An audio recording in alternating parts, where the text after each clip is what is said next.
तेजस्विनावधीतमस्तु मा विद्विषावहि।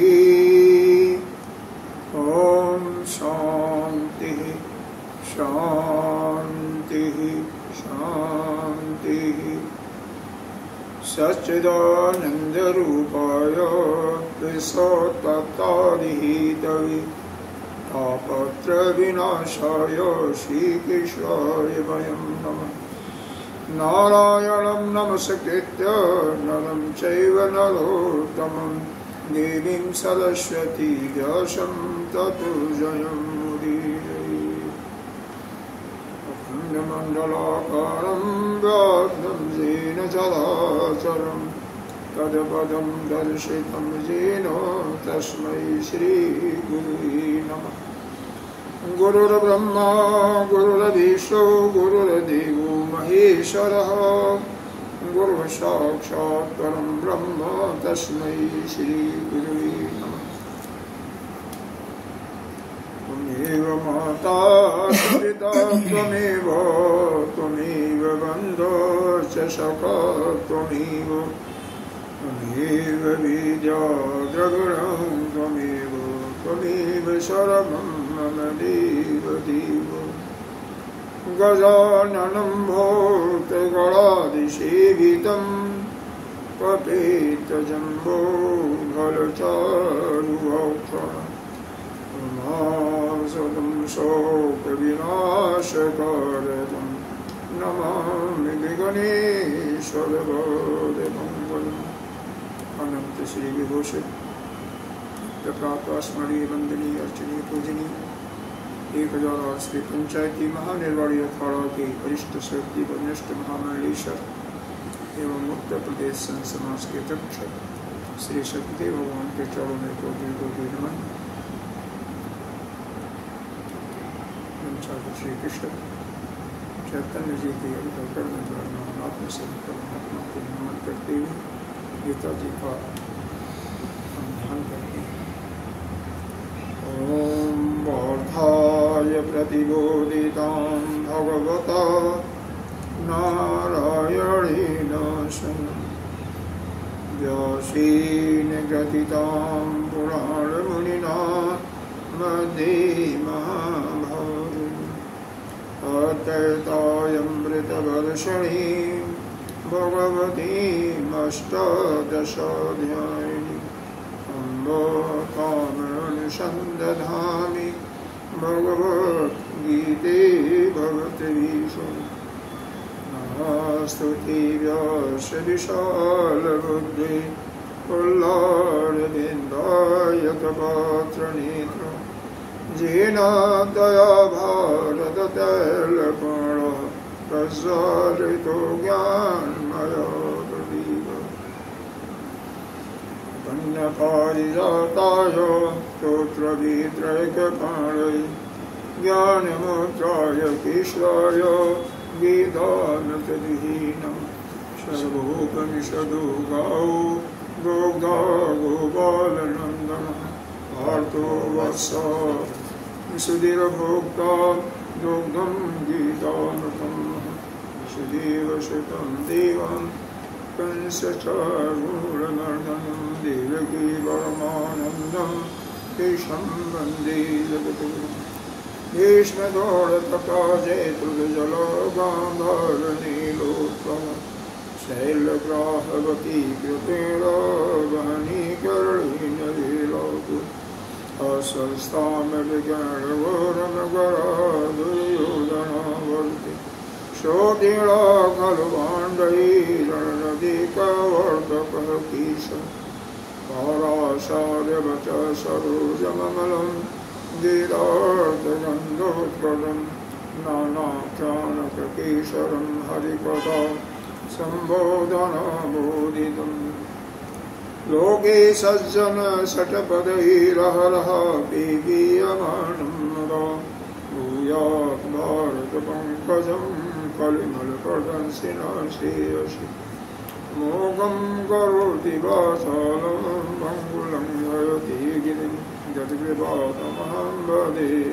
परमानन्दमानं ब्रह्मा वरुणेन्द्ररुद्रमरुतः अस्तमन्ते दिव्यैः अस्त्वयि भेदैः साङ्ख्यपदक्रम उपनिषदैः गायन्ति जनसाम्यः ज्ञानाय वस्थिततत्गतेन मनसा पश्यन्ति जनयोगिनः शान्तं न विदुषुरयसुगः देवाय तस्मै नमः देवाय तस्मै नमः।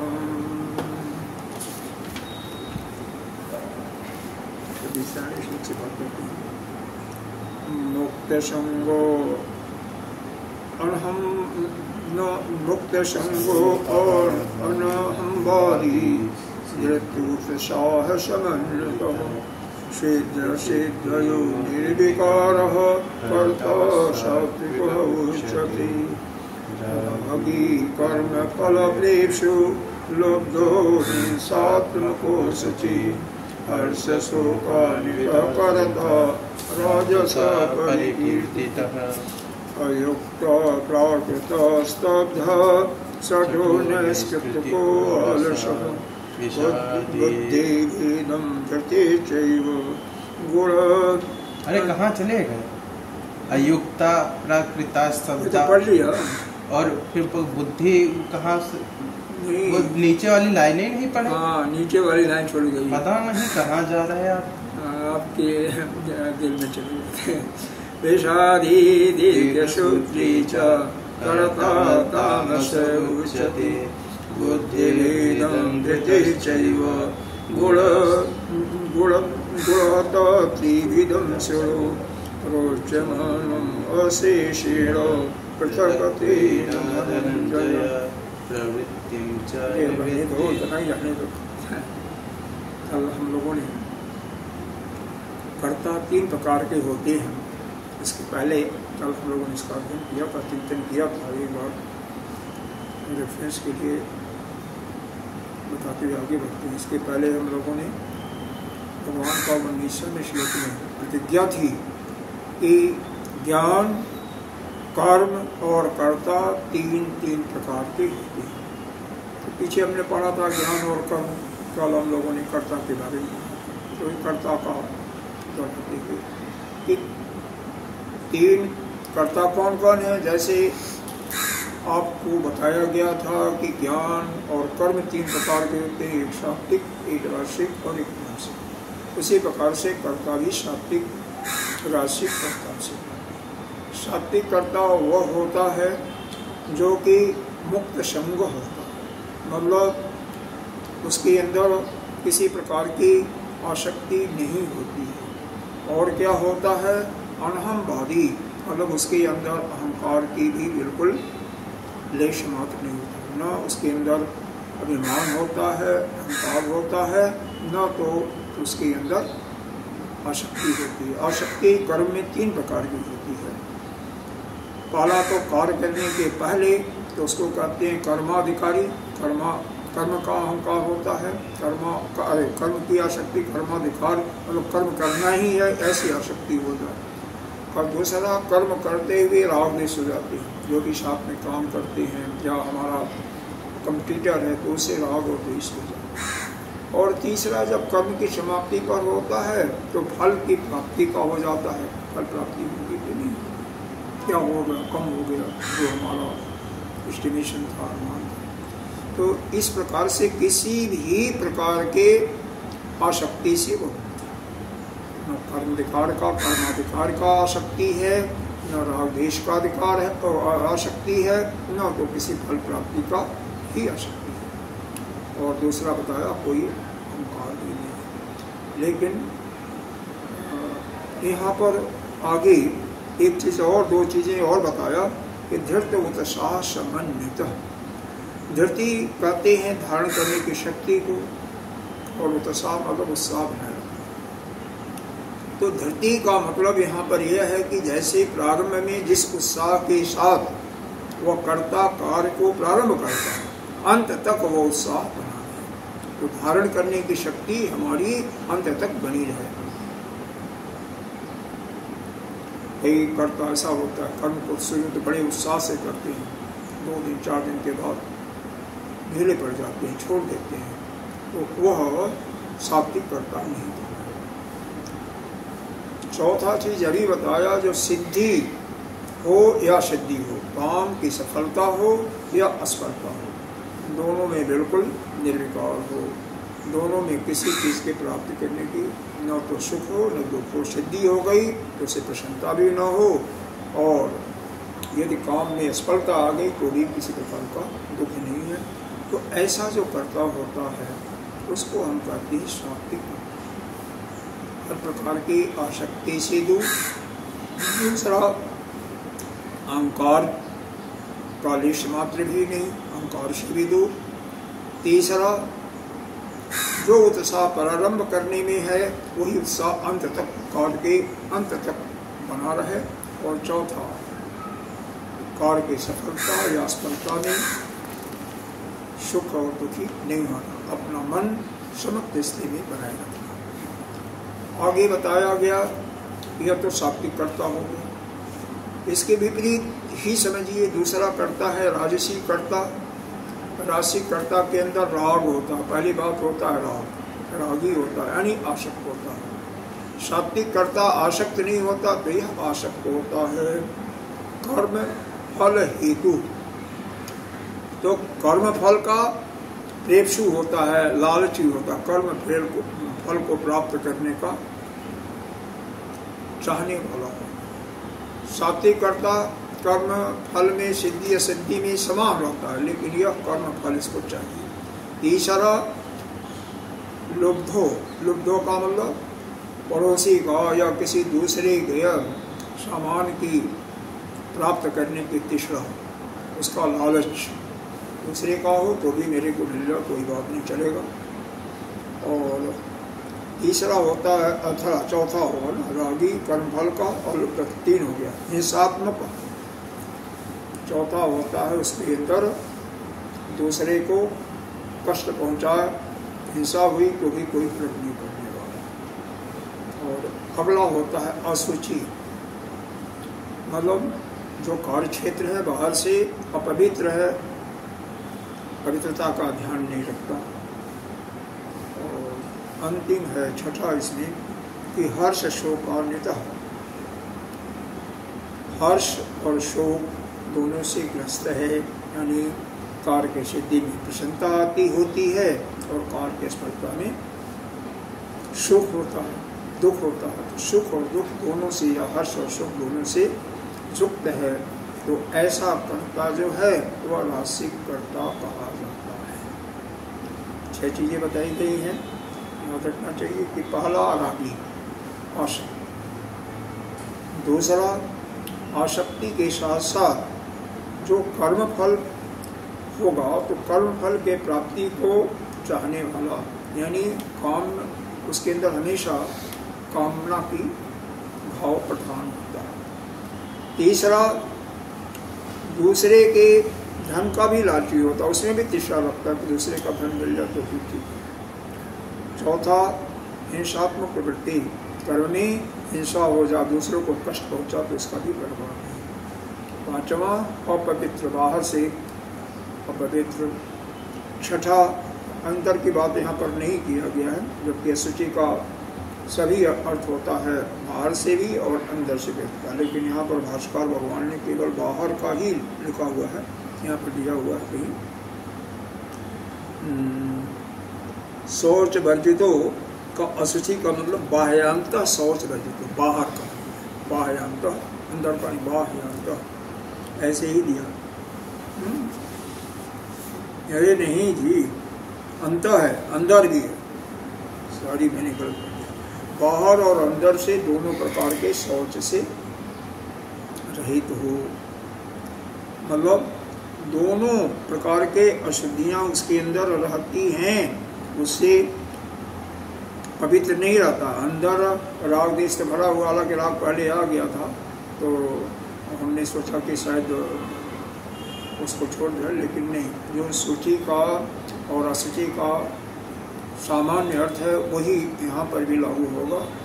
अशुचि का अर्थ होता है, शुचि का अर्थ होता है बाहर से भी और अंदर से भी पवित्रता। बाहर से पवित्रता का मतलब आपका कपड़ा, आपका शरीर पवित्र हो, जहाँ रहती हो वह ठीक ठाक हो, और अंदर का मतलब आपका अंतःकरण बिल्कुल पवित्र हो, अंतःकरण में कोई मल न हो, किसी से राग द्वेष न हो, तो उसको हम अंतः की पवित्रता कहते हैं। तो बाह्य अंतः, बाह्यांत हुआ है ना, तो बाह्य का मतलब बाहर से और अंतः का मतलब अंदर से।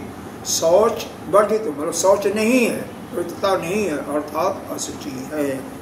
अच्छा, छठा दिया हर्ष सुख से भी युक्त, कार्य की सफलता में प्रसन्नता होती है और कार्य की सफलता में दुखी होता है। तो यह दोनों जिसके अंदर होता है, इस प्रकार से ये 6 दोष जिसके अंदर होता है, ऐसे कर्ता को हम राशि कर्ता कहते हैं। अंत में जो तामसी कर्ता का गुण बताया, इसमें 8 गुण बताया।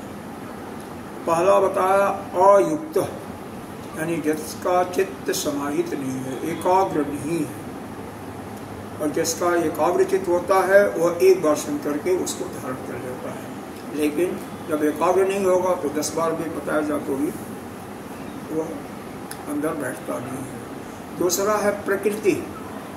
प्रकृति का तात्पर्य यह होता है कि आपका प्राकृतः, प्राकृतः का मतलब यहाँ पर दिया है भगवान ने, मतलब असंस्कृत हो, बाल बुद्धि वाला हो।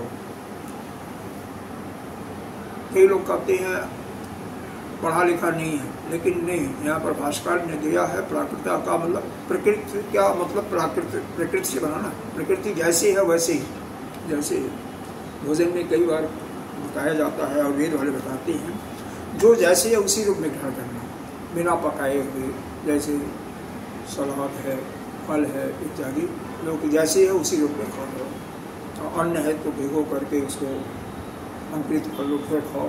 पकाने से ये लोग कहते हैं कि उसकी जो विटामिन है वो चली जाती है, पकाने से अग्नि के ताप से वो नष्ट हो जाता है, ऐसा आयुर्वेद कहता है।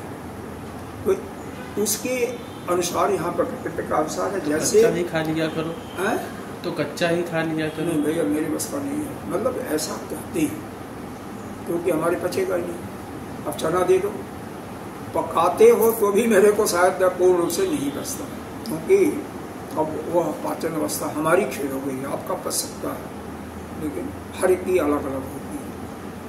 तो यहाँ पर प्राकृत का मतलब वह नहीं है कि बिल्कुल नहीं हो, लेकिन यही है कि उसकी बाल बुद्धि है, यानी उसकी बुद्धि अंदर से संस्कृत नहीं हुई है, शुद्ध नहीं हुई है, शुभ बुद्धि नहीं है, यानी अशुभ कार्यों की तरफ ही तो संस्कारित उसकी बुद्धि नहीं है। संस्कारित कैसे होती है? जब तक कोई गुरु के शरण में नहीं आता है, सत्संग का श्रवण नहीं करता है, श्रवण नहीं करता है, मनन निध्यासन नहीं करता, तब तक बुद्धि जो है संस्कृत नहीं होती है। गुरु के उद्देश्य से ही संस्कृत होती है। अस्तब्ध, अयुक्त, प्राकृत, अस्तब्ध। अस्तब्ध का मतलब जैसे पेड़ है, खड़ा रहना, झुकना नहीं, प्रणाम किसी को करना तो भी नमन, तो उसको कहते हैं स्तब्ध। या खड़ा हो गया बोलने का तो बिल्कुल वैसे ही खड़ा है, बोलने के लिए कहा जा रहा तो उसकी बोली नहीं निकल रही, अस्तब्ध। यहाँ पर जो भाष्कर ने दिया है, कल हम लोगों ने इसको भाष्य देखा था कि वह झुक नहीं सकती, जैसे है वैसे। सठ, चौथा आया सठ, सठ का मतलब दुष्ट दुष्ट होता है। और यहाँ पर भाष्यकार ने सठ शब्द का अर्थ लगाया कि मायावी, जो अपने रहस्यों को छिपाए, जो उसके अंदर है उसको छिपा करके, जैसे अपने अवगुणों को छिपाना, अपने पापक कर्म को छिपाना, और क्या छिपाना, और क्या छिपाएगा। भाई जो इस प्रकार का है कि जिसकी बुद्धि असंस्कृत है, संस्कृति नहीं है, शुद्ध नहीं है, और उसका चित्त भी एकाग्र नहीं होता है, बिल्कुल झुक भी नहीं सकता, तो इसका मतलब वो दुष्ट ही होगा, सठ ही होगा। तो सठ का मतलब यह है कि वह माया, हमेशा माया में रहेगा। मायावी होने के कारण जैसे जादू दिखाता है, तो जो चीज़ नहीं है वही दिखाई देता है। हम लोग कुछ देर के लिए सत्य मान लेते हैं, तो उसी प्रकार से वो अपनी चीज़ों को, अवगुणों को या गुणों को छिपाने लगता है। इसके बाद होता है नैष्कृतिक। नैष्कृतिक का अर्थ दिया कि दूसरे को हिंसा पहुंचाने में भी, उसी में उसको आनंद मिलता है। दूसरे दुखी हो, दूसरे का हिंसा हो जाए, जो भी कर्म कर रहा है उसी में उसको आनंद मिलता है। आलसी, आलसा का मतलब आलसी है, आज नहीं करना, कल कर लेंगे, परसों कर लेंगे, ऐसा। विषादी, विषादी का मतलब सर्वदा जो है, हमेशा क्या रहना, हमेशा जो है आपका बस शोक करते रहना, दुखी रहना, शोक में ग्रस्त रहना, बिना किसी मतलब के शोक करना, इसको हम कहते हैं विषाद। हमेशा जैसे अर्जुन विषाद योग वाले अध्याय पढ़ना मैंने, क्या है अर्जुन विषाद योग। तो विषाद क्यों हुआ था? विषाद हुआ था मोह से, मोह से शोक हुआ और शोक से विषाद हुआ। तो यह राजसी करता, तो अंदर राग होता है इसलिए मोह होता है। आपने पढ़ा होगा तीसरे अध्याय में, काम ईशः क्रोध ईशः रजोगुण समुद्भव, तीसरे अध्याय का है। काम और क्रोध यह किसके गुण हैं? रजोगुण के। तो रजोगुण और जो भी कामी होगा उसके अंदर मोह अवश्य होगा, तो यह इसके अंदर मोह होगा। दीर्घ सूत्री 8वां, इसमें 8 प्रकार के रोगों दिए, मतलब किसी काम को जानबूझ करके उसके जितने समय में समाप्त करना है उसके समय में उसको बढ़ाते जाना। आज समाप्त हो जाना चाहिए, कल नहीं, तो आज नहीं, कल कर देंगे, इसको थोड़ा सा छोड़ देगा, कल का फिर परसों करेंगे, इस प्रकार से काम को बढ़ाते रहना। तो इस प्रकार से 8 गुण जिसके अंदर हों, जिस कर्ता के अंदर, कर्ता किसे कहते हैं? जो कार्य को करता है, जो कर्माधिकारी होता है। और कर्माधिकारी कौन होता है? जो अविद्या से ग्रस्त होता है। तो जिसके अंदर अविद्या होती है वही कर्माधिकारी, वही कर्म करने वाला होता है। ज्ञानी तो कर्म से कोई मतलब नहीं है, उसको क्या करना था? जो पाना था पा चुका, जो जानना था जान चुका, उसको तो किसी चीज़ से मतलब नहीं है, उसको तो अपने स्वरूप में स्थित होना है। तो यह कर्माधिकारी अगर इस प्रकार का है, पहली बात कि उसका चित्त एकाग्र नहीं है, समाहित चित्त नहीं है। दूसरा प्राकृतः, प्राकृतः का मतलब वह उसकी बुद्धि जो है असांस्कृतिक है, बुद्धि जो है अशुभ है, मैली है, अशुभ है। दूसरा अस्तब्ध रहता है, वह अपने को नम नहीं कर सकता, झुक नहीं सकता, बड़ा आदमी है तो भी वैसे ही खड़ा रहेगा। और चौथा है सठ। सठ का मतलब आपको अपनी चीज़ों को छिपाना। सठ माने मोटी बातें हैं वैसे, लेकिन यहाँ पर मायावी बताया है। चलो आगे बढ़ो, वही रिपीट कर रहे हो उतनी देर, समझ में आ जाए। हाँ, याद हो जाना चाहिए पढ़ते पढ़ते, तब उसका मतलब है पूरी। 4 बार ये पढ़ा चुके हैं। हाँ याद हो गया, आगे बढ़ो। अच्छा, तो आप बता दो, उसको बंद करो, आप बताओ, तो इसको बंद करो, आप बताओ। यही तो है जो बता रहे हो। अरे नहीं, इसको बंद करो, बताओ ना आपको। श्लोक का अर्थ समझ गए, 3 बार 4 बार बता दिए। नहीं, इसमें क्या होता है, 9 बार उसको श्वेतकेतु को उसके गुरु ने उपदेश क्यों दिया था, जिससे वह दृढ़ हो जा, बैठ जा, क्योंकि अंदर जब बैठेगा तभी तो हमारे अंदर अनुभव में आएगा। फिर उच्चाटन होने लगता है इतना। 1 बार 2 बार सुन लो, ज्यादा सुनो उच्चाटन होने लगता है। उच्चाटन होने लगता है। आगे बढ़िए, और क्या बढ़िया। अच्छा, आगे सुनो। नैष्कृत का अर्थ बताओ।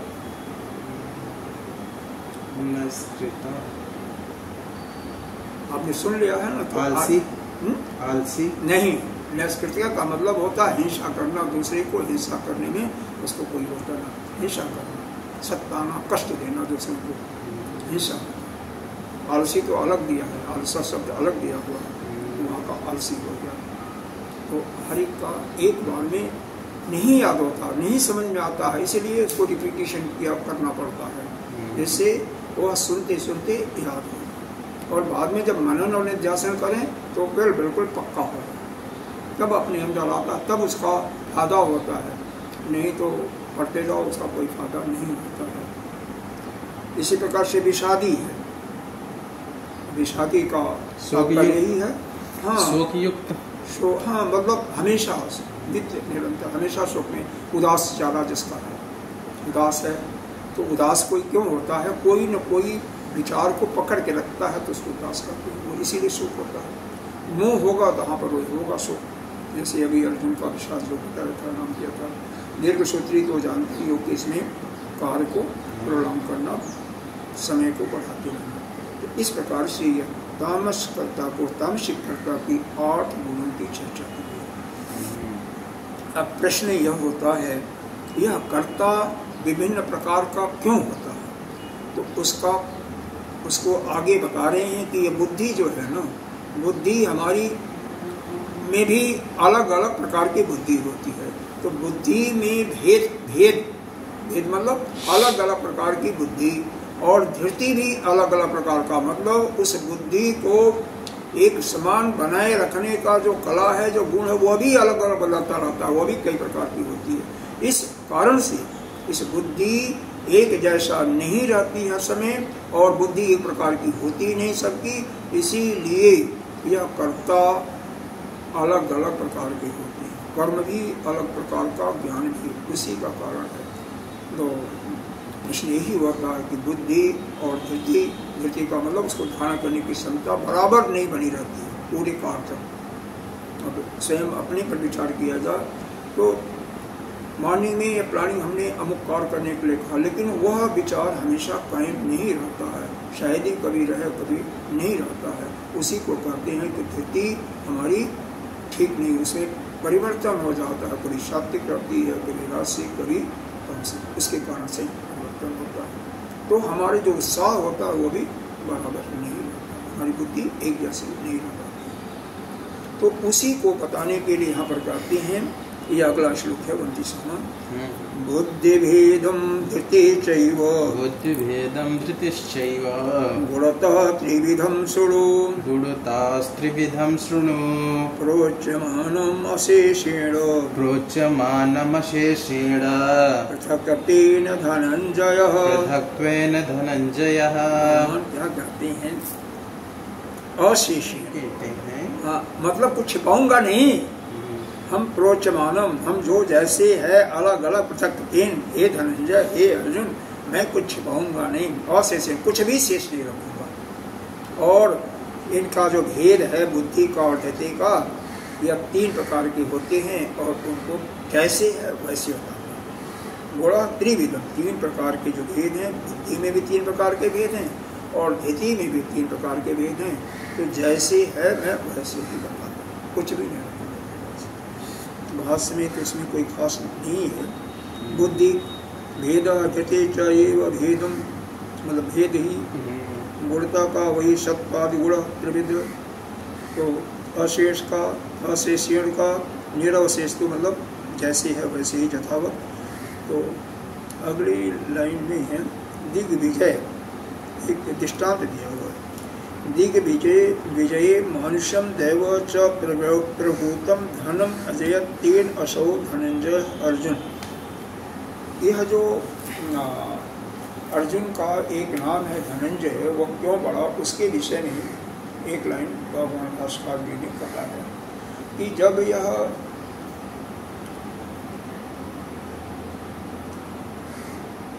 आपका इनको यह खांडोबन दिया गया था, जिसको उन्होंने इंद्रप्रस्थ नाम से नगरी बसाया, तो उसके पहले अब उनके पास तो कुछ था नहीं, धन तो था नहीं, तो अपने भुजाओं के बल पर अनेक देवी देवताओं को प्रसन्न करके और राजाओं को हरा करके युद्ध में बहुत सारा धन इकट्ठा किया, तो इसीलिए इनका नाम कहा जाता है धनंजय। मनुष्यों का और देवताओं का बहुत सारा धन दिया। और गुणाकेश क्यों बोला जाता है?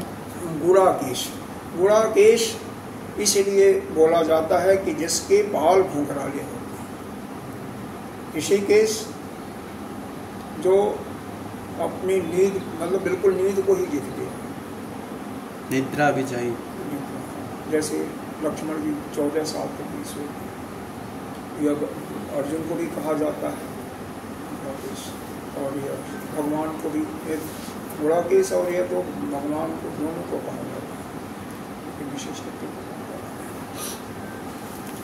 आगे देखिए, अब 30वां, 31वां और 32वां इन 3 श्लोकों में बुद्धि के बारे में बता रहे हैं। इसमें दिया तो कम है लेकिन इसका विस्तार बहुत है। प्रवृत्तिं च निवृत्तिं च, प्रवृत्तिं च निवृत्तिं च, कार्य अकार्ये भयाभय अभये, कार्याकार्ये भयाभये, बंधं मोक्षं च या वेत्ति, बंधं मोक्षं च या वेत्ति। सा पार्थ सात्वकी, कहाँ पार्थ पार्थ अर्जुन, बंधं मोक्षं च या वेत्ति, बुद्धि सा पार्थ सात्विकी। आज बुद्धि बोले ही नहीं आप सा पार्थ सात्विकी। देखो ये तो बुद्धि वेत्ति के साथ ही है ना, वेत्ति बुद्धि, बुद्धि को जो जानता है उसी को हम कहते हैं सात्विकी। बोला होगा, चलो नहीं बोला होगा मान लिया, इसमें कोई बात नहीं। इतना पढ़ेंगे ना पहले, बंधम मोक्षम च या वेत्ति, फिर बुद्धि सा पार्थ सात्विकी। हाँ। बुद्धि सा पार्थ सात्विकी। इसमें 4 चीजें किया हुआ है। प्रवृत्ति क्या है, निवृत्ति क्या है, एक चीज प्रवृत्ति निवृत्ति पहला। दूसरा है कार्य क्या है, अकार्य क्या है। तीसरा है बंधन क्या है, मोक्ष क्या है। और एक चीज और कोई छूटा नहीं, भय क्या है, अभय क्या है। इसको जो जानता है, ठीक ठीक जानता है, उसकी बुद्धि सात्विकी बुद्धि है। अब इसको समझने के लिए थोड़ा सा आपको ध्यान देना है। प्रवृत्ति क्या है, निवृत्ति क्या है। प्रवृत्ति है किस समय हमें किसी कार्य में लग जाना चाहिए, कौन सा कार्य करना चाहिए। अब निवृत्ति क्या है, किस समय उस कार्य से हमें छुटकारा देना चाहिए। जैसे मान लो हम भोजन कर रहे हैं तो भोजन करते ही रहें, कभी उसको अलग ना करें, कोई निवृत्ति नहीं होगा ना। किस समय हमें पूजा करना है, किस समय अवकाश भी लेना है। अगर पूजा ही करते रहेंगे तो बाकी काम कैसे होगा। तो यह प्रवृत्ति का मतलब किस समय किसी चीज में हमें जुड़ जाना चाहिए, और निवृत्ति किस समय हम उससे अलग हो जाना चाहिए। प्रवृत्ति च निवृत्ति च। तो इसमें देखो हर एक चीजों में जब तक पहला बात तो इसमें यह आता है, प्रवृत्ति निवृत्ति में कोई भी चीज करने में हमारी बुद्धि जो है या हमारा चित्त जो है बिल्कुल सम अवस्था में बना रहे, इस चीज का हमें ध्यान देना चाहिए। तो सात्विक जो कर्ता होता है, कोई भी अपना कार्य को स्टार्ट करता है, प्रवृत्ति में जाता है, तो उसके वो हमेशा यही देखता है, क्योंकि होता क्या है, दूसरे लोग उसको कोई काम करोगे तो दूसरे लोग अलग प्रकार से सोचते हैं। तो किसी की परवाह न करके जो कार्य हमारे शास्त्र में गुरुदेव ने कहा है, श्रुति जी ने कहा है, उसमें वह पूरे ध्यान से जुड़ता है। तीसरा अध्याय का अगर ध्यान दोगे तो बताया है, जिस समय आप अपने आत्मा में ही संतुष्ट हो जाओ, आत्मा में ही आत्मा से ही खेलते जाओ, खेलते रहो और आत्मा में ही तृप्त हो जाओ, उस समय आपको कार्य छोड़ देना चाहिए। आत्मा में कैसे खेल लूं आत्मा से? हाँ, आत्मा में ही संतुष्टि, आत्मा में तृप्ति। संतुष्टि तो है, खेलोगे कैसे? हाँ, खेलोगे कैसे? आप अपने आत्मा को ही चिंतन करते तो अपने आप के स्वरूप में आ जाओ तो ही खेलना होता है। आप फिर बाद में हमें अन्य किसी चीज के खेलने की जरूरत नहीं होती। वो तो स्थिरता हुई, खेलना कहाँ हुआ? खेलना ही टेढ़ा ही दिया हुआ, देखो तीसरे में यही दिया हुआ है, याद नहीं है इस लोग। देखो आपको बता देते हैं, हाथ कंगन को हर्षी किया, ये देखो आपको सारा याद है? नहीं, जो याद है वो बता रहा हूँ, जो नहीं याद है। ऐसा नहीं है कि सभी हमें याद है, लेकिन जो है वो है।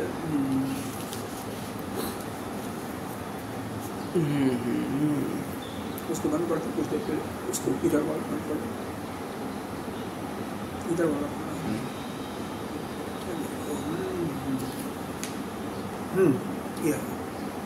जस्त आत्मरति एव 17वां श्लोक है, तीसरे अध्याय का 17वां श्लोक है। अब खोल सकते हो, खोल दिया। जस तु आत्मरति एव स्यात् आत्मतृप्तस्य मानवः आत्मन एव च संतुष्टः तस्य कार्यम न विद्यते। मतलब आत्मा से ही प्रेम कर रहा है, आत्मा में ही क्रीड़ा कर रहा है, आत्मा में ही संतुष्ट है, आत्मा से तृप्ति भी हो रही है। जैसे हम खाते हैं, भोजन करते हैं, विशेष करके भोजन में होता है, होता क्या है, पेट तो हमारा भर जाता है, लेकिन कोई चीज़ बहुत सुंदर बना हुआ है अपने मन का, मतलब हर एक को अलग अलग पसंद आता है। किसी को चटपटा अच्छा लगता है, किसी को मतलब सिंपल अच्छा लगता है, किसी को कड़वा अच्छा लगता है, मिर्च इत्यादि का।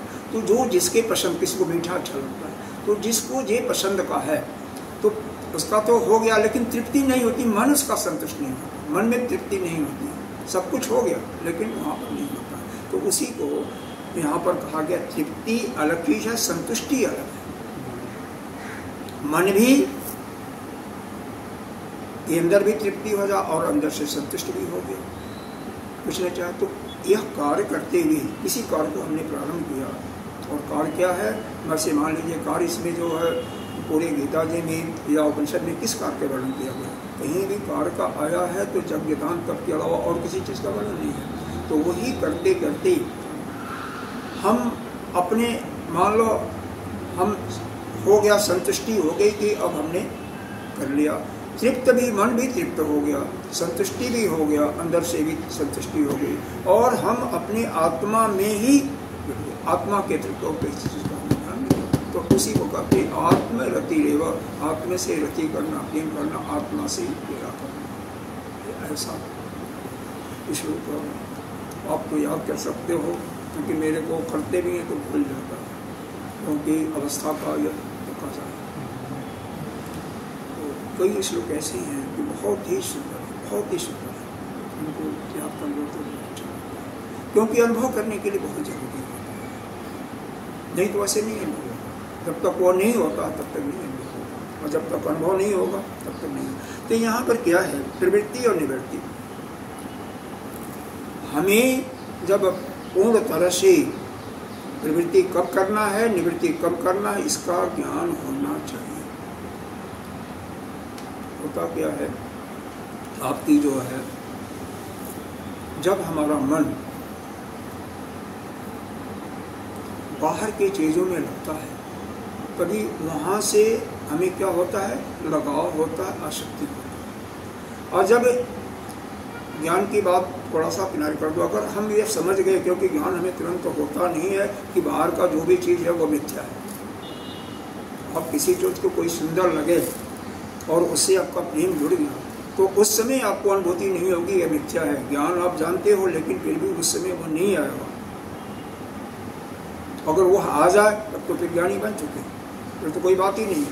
तो उसका दूसरा उपाय यह है कि, हाँ वही बताया जा रहा है ना, कि आपको इस संसार की किसी वस्तु में अगर नहीं जाना है तो क्या करो, उसके लिए आप अपने मन को एकाग्रचित्त करके कहाँ लगाओ, अपने ही अंदर लगाओ। या नहीं अपने अंदर लगा रहे हो तो परमात्मा के स्वरूप को लगाओ, वह भी नहीं लगा सकते हो।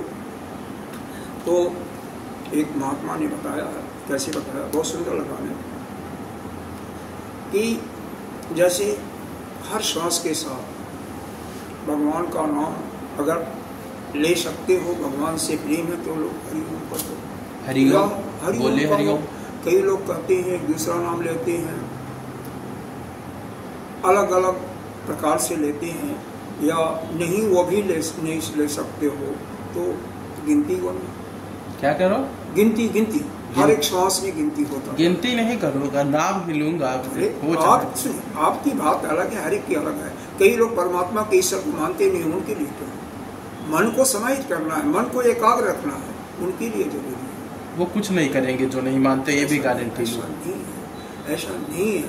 ऐसा नहीं है। देखो यही हमारे अपनी विचार की जो पकड़ होती है ना, यही हमें आगे नहीं बढ़ने। हम एक चीज देखें, जो परमात्मा को नहीं मानते वो बिल्कुल मूर्ख होते हैं। ठीक है, होता होगा, लेकिन हम किसी को, देखो इस शास्त्र में ही बताया गया कि अगर सबसे बड़ी हर एक मनुष्य की यही होती है कि अपना विचार हमारा सही है, दूसरे का विचार गलत है, यही हमारा सबसे, क्यों?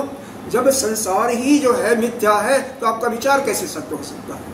विचार की बात नहीं है। नहीं, विचार ही तो है, पकड़ है अपनी ना, पकड़ आपकी हमारी आंखों का देखा हुआ है। अरे आपका आंखों का देखा गलत हो सकता है। देखो मान लो आपने देखा, मैं उदाहरण दे रहा हूँ, दृष्टांत दे रहा हूँ, आपने देखा किसी को मारते तो आप यही कहेंगे, जवाब भी देंगे कोर्ट में, इसने मारा, लेकिन उसके पहले की जो घटना थी, क्यों मारा, वो आपने नहीं देखा आंखों से। तो इसलिए आंख का देखा अरे बिल्कुल सत्य होता है। जो भगवान नहीं मानता उसकी कुछ दिन में ही बुद्धि भ्रष्ट होकर मर जाता है। ठीक है, मर जाता है ना, मर करके क्या होता भैया, वो मरता ही नहीं, यही तो बात है ना, वह तो हमेशा रहता है, उसको तो कोई मार ही नहीं सकता। इसको मारता शरीर को, जो पंच महाभूतों से बना हुआ है, इसी शरीर को कोई मार सकता है, इसी शरीर को कोई कस सकता है, इसी को कोई, आत्मा तो बस ऐसे हमेशा आजाद है हमारा, उसको समझो। तो यहाँ पर गुरुदेव इस बात पर बहुत जोर देते हैं कि जो अपने विचार को पकड़ करके रखता है, और दूसरे संत भी यही बताते हैं कि हम ही सही हैं, दूसरा गलत है, विचार छोड़ो। अरे यही गुरुदेव का भी सत्संग सुनाऊंगा आपको, मतलब इस पर इतना जोर देते हैं, कारण यही सही है कि ये संसार ही जब असत्य है, ये मिथ्या है, तो हमारा विचार कैसे पक्का होगा, कैसे सत्य हो गया, ये बताओ।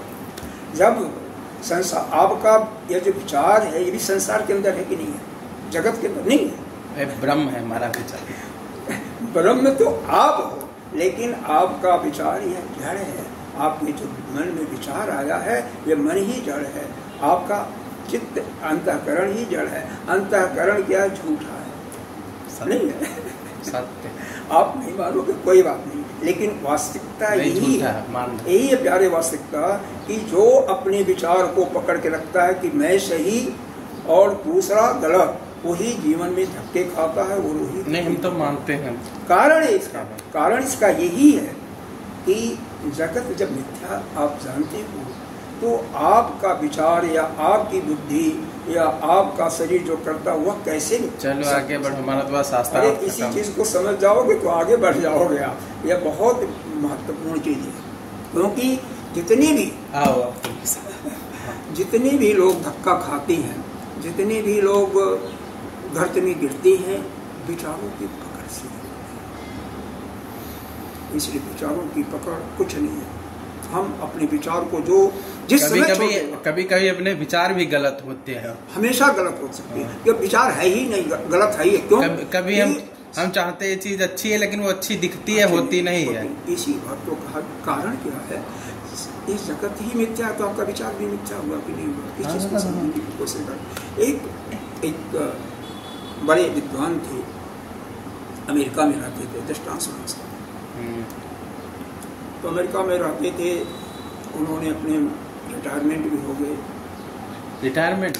हाँ, रिटायरमेंट समझो, मतलब अब उस कार पर नहीं रहते, हालांकि बिजनेस उनका था, बिजनेस से कोई रिटायर होता नहीं है, बिजनेस करता ही रहता हमेशा, लेकिन फिर भी एक समय आ जाता है जब शरीर काबू में नहीं होता, मन भी नहीं काबू में होता, तो रिटायरमेंट ले लिया, मतलब बच्चों को। समझ गए। फिर उनका मन नहीं लगने लगा वहाँ। मन नहीं लगा उनका, कैसे लगेगा? काम कर नहीं रहे, खाली बैठे रहे, खाली बैठे, हमेशा कुछ करने की प्रवृत्ति है।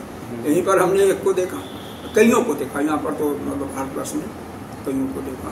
तो एक कोई हमारी बुद्धि जैसे कोई संत है, और वो भी चिन्मय मिशन के ही थे, वहीं से पढ़े हुए थे। तो उनसे उन्होंने प्रश्न किया कि आप आए हैं, आप पर बड़ी कृपा हुई, हमें एक चीज का आप कोई दवा बता दें या ऐसा कुछ बताएं कि हमारी जो बुद्धि जो है, हम बार बार चिंतन करते रहते हैं, चिंता करते रहते हैं, दुखी रहते हैं। जब से हमने बिजनेस को छोड़ दिया, लड़कों को दे दिया, तब से हमारा मन कभी प्रसन्न ही नहीं रहता है, क्या करना है?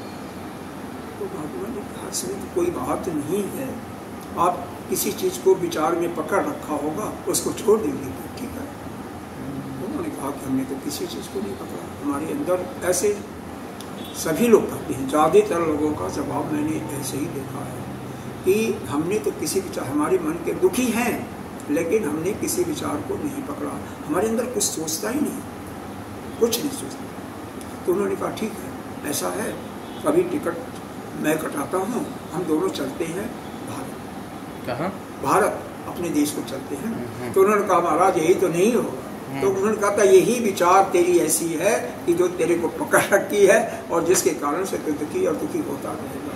तो उन्होंने कहा नहीं, भारत का इंफ्रास्ट्रक्चर जो है, इंफ्रास्ट्रक्चर का मतलब क्या होता है, जैसे सड़कें कहीं अच्छी नहीं होती हैं, कहीं मतलब कीचड़ इत्यादि आप देखते हो। हमारे यहाँ क्या है, कहीं तो बहुत ठीक ठाक होगा, कहीं ज़्यादातर गंदगी होगी। तो यही इसी को कहते हैं कि यहाँ का जो इंफ्रास्ट्रक्चर है, वातावरण या है, वो ठीक नहीं रहता। वो वातावरण अच्छा है लेकिन ये जो व्यवस्था है ये गंदी है। तो इसीलिए इंफ्रास्ट्रक्चर कहाँ है, इंफ्रास्ट्रक्चर का मतलब किसी चीज़ को, बिजनेस को सेटल करने के लिए सब चीज़ ठीक ठाक होना चाहिए, तो वह नहीं है। तो इसीलिए हम वहाँ पर एडजस्ट नहीं हो जाएंगे स्वामी जी, तो दुखी रहो, मरो। हाँ, तो उन्होंने कहा अगर तू अपने विचार को नहीं छोड़ सकता, ठीक है, तो फिर दुखी रहो, तुम्हारी बात यहाँ पर सही है। तो उन्होंने भी छोड़ के चले, वो मतलब ठीक है, अपना जो काम कर रहे थे, जिस मिशन के लिए गए ठीक। तो यहाँ पर इंस्पेक्टर गुरुदेव ने एक दिन सत्संग कहा, सत्संग का बहुत बार कहा, स्वाध्याय करा रहे थे, गीता जी का था या किसी का था, बहुत कि अगर तुम विचार को नहीं छोड़ सकते हो, अपनी आपकी बात सही है, तो यह क्यों पढ़ रहे हो, यह क्या है, इसमें क्या बारंबार तुम्हें बताया जा रहा है कि जगत मिथ्या, ब्रह्म सत्यम, जगत मिथ्या, बारंबार सुन रहे हो ना? नहीं, ब्रह्म सत्यम जगत मिथ्या, तो जगत मिथ्या है तो तुम अकेले कैसे सही हो गए, तुम्हारा विचार कैसे सही हो गया, जगत मिथ्या को आगे छोड़ो। बुद्धि भेदम, तो यह बुद्धि का भेद ये तो हो गया ना, इसका तो हो गया, इसका प्रवृत्तिम च निवृत्ति, प्रवृत्तिम और निवृत्ति, कभी किसी काम को पकड़ना है, निवृत्ति है, तो पहला चीज यही होता है, हमें ध्यान रखना चाहिए कि कार्य करते या छोड़ते समय हमारी बुद्धि सम अवस्था में बनी रहे, हमारा मन दुखी न हो, एक जैसा सम अवस्था में रहे। तो ऐसा मन अवस्था को, मन को सम अवस्था में बनाए रखने के लिए जो कुछ करो या न करो, मन आपका सम अवस्था में रहे, तो वही आपके लिए सबसे श्रेष्ठ है। जैसे मान लो मन पर कोई बुरा भाव नहीं पड़ा, बुरा इफेक्ट नहीं पड़ रहा है, आप कोई कार्य कर रहे हो, सो ही रहे हो, मान लो सो ही रहे हो, और कोई बिना नींद पूरा किए हुए जगा देता तो मन दुखी होता है, दुखी होता है। लेकिन आप क्या करो, उसमें क्या करना चाहिए, मन आपका जिस उस कार्य को, मतलब उस निद्रा का ही देवी का, हालांकि वह गलत है, शास्त्र के अनुसार गलत है, वहाँ पर तामसी आ जाती है, लेकिन जब तक पूरी नींद नहीं पूरी होती तब तक, पूरी नींद का मतलब क्या, 6 घंटा 7 घंटा, इससे ज़्यादा तो नहीं होता, और एक बनने के बाद 5-6 घंटा आ जाता। बालकपन है तो वहाँ पर 12 घंटा 16 घंटा, 12 घंटा कौन सो पाएगा, बच्चों के लिए 12-16 घंटा है, और सोते भी बच्चे को देखो, 2-3 साल के बच्चों को, साल भर के, अरे वो छोटे छोटे बच्चे, तो उन्हीं को कहा जा रहा है किशोरावस्था में 5 साल का बच्चा सुलवा के दिखा दो 16 घंटा। किशोरावस्था में 8 से 10 साल 8 साल 8 घंटा उसको सोना चाहिए, और आप लोगों को 6 घंटा मैक्सिमम सोना। हम तो 3-4 घंटा बस। अरे आप सोते ही नहीं, आप कहाँ सोते हैं? आपका शरीर सोता है, मैं भी नहीं सोता, मेरा भी शरीर सोता है। हम लोगों को 5-6 घंटे, 5 घंटा का मतलब ऐसा होना चाहिए। तो यहाँ पर पहली मेन बात यह है, देखो बुद्धि समत्व स्थिति में इसमें 3 प्रकार की चीज़ों पर हमें विचार करना चाहिए। क्या? लाभ हानि, जय पराजय, सुख, यही 3 चीज़ें होती हैं, लोगों को परेशान करती हैं। तो कहीं भी लाभ हुआ या हानि हुआ, उसी से सुख भी होगा, उसी से हानि होगा तो दुख होगा। तो इन दोनों परिस्थितियों में आप सम अवस्था बनाए रखना ही आपके लिए श्रेयस्कर है। तो सम अवस्था जिस रूप में बनी रहे उसी को करो, मान लो उसी को करो, उसी को करो जो आपका मन जिस कारण से, जिस कार्य करने से सम अवस्था में बना है। मान लो हानि हो गया, हानि हो गया, मन आपका सम अवस्था में तभी बनेगा जब उस हानि के भरपाई का आप उपाय करोगे। या तो ज्ञान के दृष्टि से ये आपके अंदर समझ में आ जाए कि भाई यह तो कुछ है ही नहीं है, सब तो मिथ्या है, तो बात ही अलग है। लेकिन नहीं आता है तो आप पुनः पूरे उत्साह के साथ उस कर्म को करो, और जिससे आपको लाभ हो और वो बराबर हो जाए, वह हानि का भरपाई बराबर हो जाए, तो आप समावस्था में आ गए ना। तो तात्पर्य यह है कि किसी भी अवस्था में चाहे लाभ हानि, जय पराजय, जय होगा तो भी आपको दुखी होगी, अरे सुखी होगे, हानि होगा तो भी दुखी होगी। तो यह प्रवृत्ति और निवृत्ति किसी चीज़ को में प्रवेश होने के पहले आपको सोचना चाहिए ना कि हमारी ताकत, हमारा जो सामर्थ्य है अगले के बराबर है या नहीं है। पहले सोचो, किसी कार्य को कर रहे हो तो उसको कार्य को करने पहले सोचो कि इसमें हमारा लाभ होगा, हानि होगा। बिना सोचे समझे, बिना उसके बारे में पूरा जाने हुए कि कैसे किसको करते हैं, तो प्रवृत्त हो जाओगे तो आपको हानि होगा। तो फिर मन आपका फिर सम नहीं रहेगा, मन दुखी होगा। इसीलिए पहले किसी चीज़ कार्य को करने के पहले अच्छी तरह से अपने सामर्थ्य को देखो, सामर्थ्य को देखो, और सामर्थ्य के साथ साथ अपनी उस कार्य करने की बुद्धि जो होनी चाहिए, जो जानकारी होनी चाहिए, उसको भी अच्छी तरह से करो। अब मान लो चादर हमारी है, बहुत हमारे पैर लंबे हैं, मान लो पैर, तो अपनी चादर देखो कितनी बड़ी है। हाँ, पैर ज़्यादा फैला दोगे चादर के बाहर बस वही चीज़ है, वही चीज़ है। इसलिए कोई भी कार्य करने में प्रवृत्त होने के पहले गुरुदेव हमेशा दृष्टांत दे, तुम्हारे यहाँ कोई मेहमान आए तो ये नहीं कि जाकर के उधार लेके खिला दो, वो तुम्हारी चादर के बाहर है, इससे तुम भिखारी बन जाओगे। इसीलिए जितनी सामर्थ्य है दाल रोटी की तो दाल रोटी खिलाओ। इसीलिए पहले ही सोचो और फिर उस कार्य में प्रवृत्त होगी। और जब निवृत्त होना है, जब आपका मन कर रहा कि नहीं हम इससे नहीं कर सकते, तो वहाँ से निवृत्त हो जाओ, वही आपके लिए श्रेष्ठ है। तो आप समत्व में हमेशा बने रहोगे। इसीलिए प्रवृत्ति और निवृत्ति पूरा सोच समझ करके अच्छे दिमाग से करना चाहिए किसी कार्य में प्रवृत्त। लेकिन एक कार्य ऐसा है, वह कार्य है आध्यात्मिक कार्य। क्या तेज बोलो, हमें सुनाई नहीं पड़ता। आध्यात्मिक कार्य, इसीलिए तो हमेशा कान में लगाते रहते हो ना, इसीलिए आध्यात्मिक कार्य। बहुत धीरे बोलते हो, कभी कभी ऐसे बोलते हो। भगवान का जाप करो, तो इसमें कोई भी वो नहीं है। आप बिना सोचे समझे, कोई किसी को मारना है, किसी पर केस करना है, वहां पर सोचो पहले, कूटे ही ना कूटे। हाँ, केस किसी के ऊपर कोर्ट में जा करके उस पर कोई धारा लगाए या ना, उसके पहले सोचो। लेकिन अच्छा कार्य है, श्रुति के अनुसार है, गुरुदेव कर रहे हैं किसी काम को, तो उसको बिना विचारे कर लो, उसमें आपका करना सीधी सी बात है। तो यह प्रवृत्ति निवृत्ति, इसी में कार्य अकार्य भी आ गया। कौन सा कार्य करना है और कौन सा कार्य नहीं करना है, तो यह प्रवृत्ति निवृत्ति में भी आ जाएगा कि जो कार्य में आपकी सामर्थ्य है और आप उसके बारे में भली बात जानते हैं, वही हो जाएगा, वही अकाल भी हो जाएगा। भय अब इसके बाद भय आ जाएगा। अब मान लो भय कब होता है?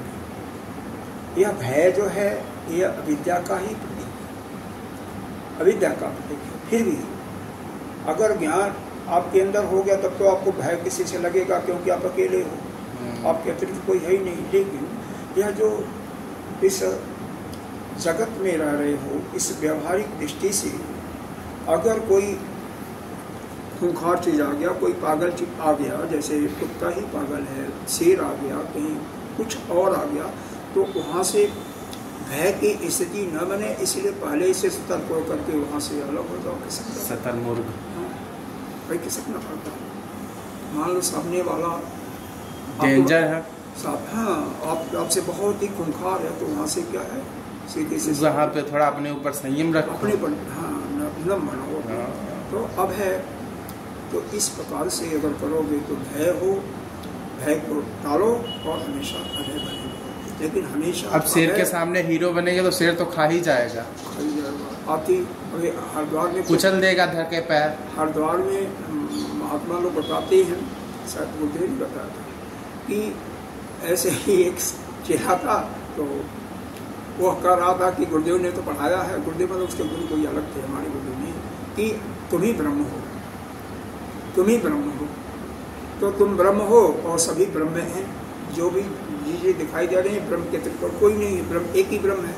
तो उसके अंदर यही आ गया कि हम भी ब्रह्म और हाथी भी ब्रह्म। हाथी का बिगड़ा है, पहलवान कह रहा था कि हटो हटो हटो हटो, लेकिन वो नहीं हटा, तो अंत में हाथी उसको उठा के पटक दिया। बाद में गुरुजी के पास आया तो गुरुजी बोला हाथी में ब्रह्म दिखा, और वो जो वो हाथी के ऊपर देखा था वो क्या ब्रह्म का नाना था बैठा हुआ, वो भी तो ब्रह्म था, उसकी भी बात सुन लेते तुम। हमेशा अपने सामर्थ्य को देख करके करोगे तो आपको कोई चीज से, अगर गलत आप काम करोगे तो आपके अंदर से एक बार आवाज पक्का है आएगी कि ये गलत है, लेकिन फिर वो जो होता है ना अंदर, वो दुष्टता होती, वो करवा ही देती वो गलत काम। वो नहीं करवाती, वो आपका ये जो पकड़ है ना विचार का, वो करवाता है। हाँ, तो जो करवाता, लेकिन पहले एक बार आपको मना अंदर से करेगा कि ये गलत है। वही जो बुद्धि है जो अंदर से करवाता है, वही परमात्मा।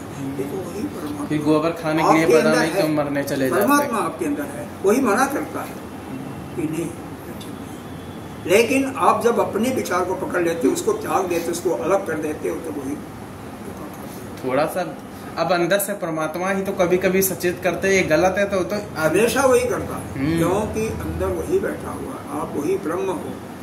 इस चीज को मानो।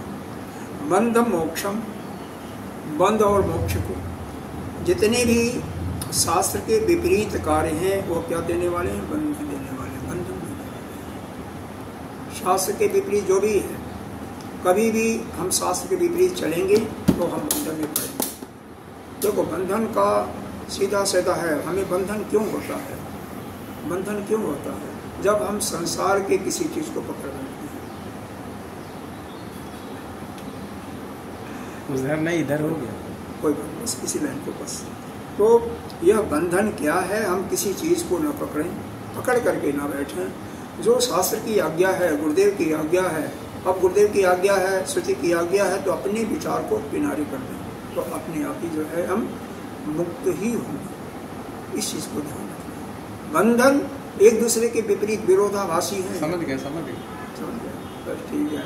तो यह चारों चीजों को जो ठीक ठीक जानता है कि किस कार्य से बंधन होगा, क्या करने से हमें मोक्ष की प्राप्ति होगी, वही सात्विक बुद्धि है। उसी की बुद्धि जो है सात्विक बुद्धि है। और जो नहीं जानता है उसी की बुद्धि तामसिक। तामसिक या राशि कुछ भी हो सकता है। हम तो तामसिक ही बोलेंगे, तुम चाहे जो बोलो। हम तो जो जैसा है, जैसा यहाँ पर लिखा रहेगा वैसा ही बोलेंगे। आप समझो तो अच्छा, नहीं समझोगे तो आपको दोबारा बताएंगे, ऐसे करो। बहुत से इसका और ज़्यादा हो गया, 1 घंटा पूरा हो गया। आज पहले शुरू कर दिए थे हम लोग। पूर्णमदः पूर्णमिदं पूर्णात् उच्यते पूर्णमुदच्यते पूर्णस्य पूर्णमादाय पूर्णमेवावशिष्यते। कहाँ है तुम्हारी पर्ची पूर्णमदा वाली? कारण ना है वो। आज जो है तुम्हारे विचार में आ गए ना। पूर्णमदा वाली पर्ची निकालते नहीं हैं आप।